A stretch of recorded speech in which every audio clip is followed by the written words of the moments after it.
Our timer should be Sanjay Agrawal, but unfortunately he's not here today. And I would like to ask anyone to volunteer. Sure. Okay, thank you, Patricia.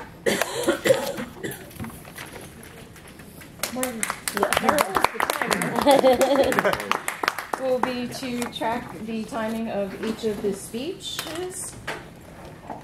During each 5 to 7 minute speech, I will hold up the green card to indicate you are at 5 minutes, the yellow card to indicate you are at 6 minutes, and the red card when you reach 7 minutes, and at 7 minutes and 30 seconds, I'll begin the applause to have you conclude no matter where you are.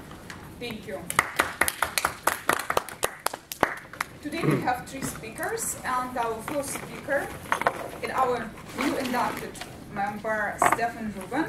He's given us speech number 1 from Competent Communicator Manual. And the title of his speech, Disappointment is Disappointment.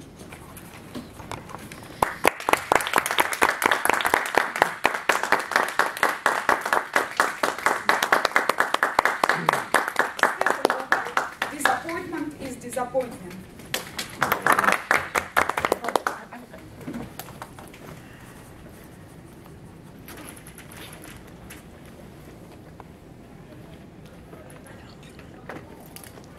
It took me a long time to learn to deal with disappointment. But finally, I came to understand that things turn out best for people who make the best of the way things turn out. Madam Toastmaster, fellow Toastmasters, and most welcome guests. Things turn out best for people who make the best of the way things turn out. Coping with triumph is easy. How I've managed disappointment in my relatively rich life has defined me in many ways. Sometimes being unsettled and unhappy, and sometimes feeling fulfilled and mature. It's often dependent on the day. Here's an abbreviated list of some of my foremost disappointments. I still remember the rejection letter from the first law school that I applied to, and I thought this was going to be the end of my law career. It was my first choice. Fortunately, it turned out to be not to be my last choice. There have been undying friendships from my early years and even into mid-adulthood lost to estrangement, petty disputes, even tragedy. There have been life-changing medical test results bemoaning the woman who, when I was 13, I guess 16, I was sure would be mine forever. First love really sucks. Striving for and getting the job that I wanted. Working hard to get it, working hard to do it, but failing at it. Even getting what I thought I wanted can be disappointing. So I'm not alone. We've all experienced disappointment. Even the great actors, artists, filmmakers, athletes, they're rich, they're famous, they're acclaimed, but they experience disappointment too. Think of the painter whose early pictures are gathering dust on some shelf. The Nobel laureate scientist who forges a new discovery after years and a career in anonymity, doing his or her experiments, failing sometimes, succeeding others, but until they got to the promised land, not forging that great discovery. The best hitter in baseball fails 70% of the time. Imagine a career filled with that much disappointment. The actor with homes in Lausanne and Zurich and California, wealth and power beyond our imagination, great looks, original or fixed, honing her craft in oblivion for years, waiting on tables. Every time she went to a audition, she was reminded that she would fail until she succeeded. There's so many ways we can choose to see and deal with disappointment. We can become despondent and desperate, mad at the world.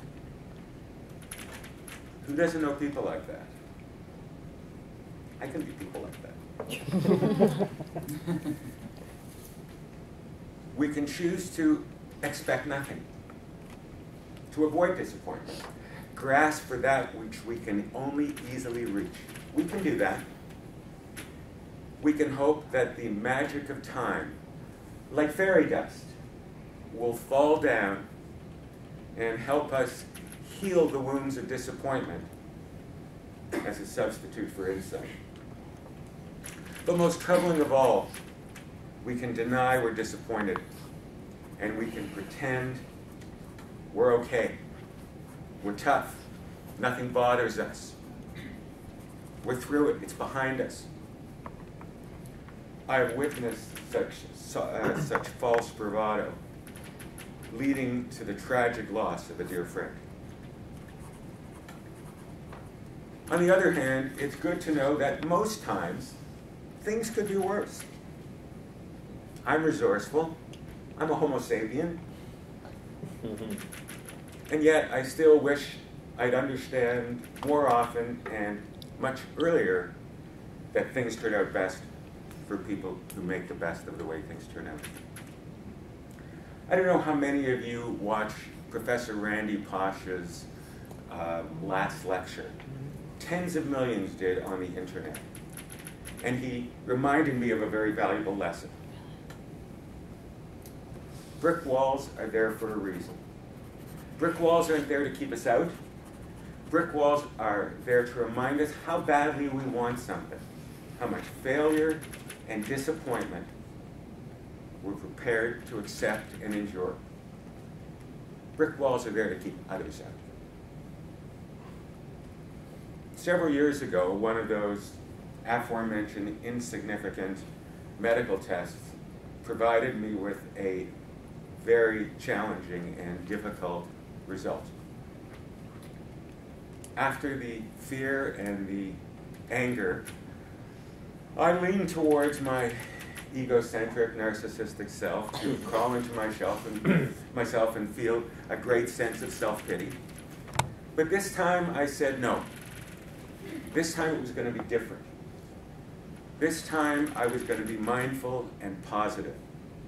This time I was going to provide the support to my friends and loved ones that I knew I could count on from them.